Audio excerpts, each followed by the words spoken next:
As you look across your 7 plants, where do you see variability hurting performance the most?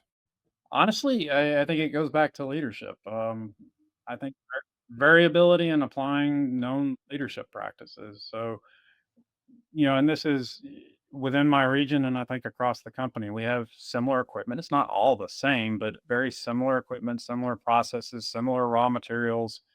But you can really see performance changes based on the leadership quality, so the presence of the leaders, the engagement of the leaders with their teams, follow through, and really the investment of that leader and their people. I think that's a big opportunity for improvement, for us, as senior leaders down to our plant managers, to our middle operations managers, to our frontline leaders, is just making sure that those best practices from a leadership perspective are taught well, which I think we're doing a good job with now, but then followed up on once they've been taught and coached and modeled, and that we're doing a good job of mentoring those things across the organization. I think as much as we'd like to admit or like to hope that one person, one leader does not have or would not have a significant impact on the, the productivity or the output or the quality of work of a team, they really do. And I think that the investment that we make in our leaders is probably one of the most important things we can do to improve or reduce the variability in our operations.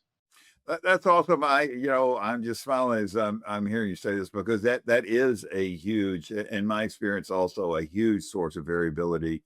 The management decisions that people make can, they can either really uplift the company's performance or they can drive it over a cliff. And, day to day. So is that something that realization, has that been there all along, or have you just started training programs for your leaders?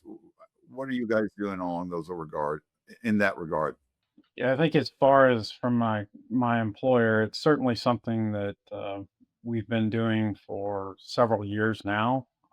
But I do believe that as those programs have been deployed over the last several years, we're starting to reap the benefits of it. So I will say it is something that I have over I guess, the lifespan of my career in management and in leadership.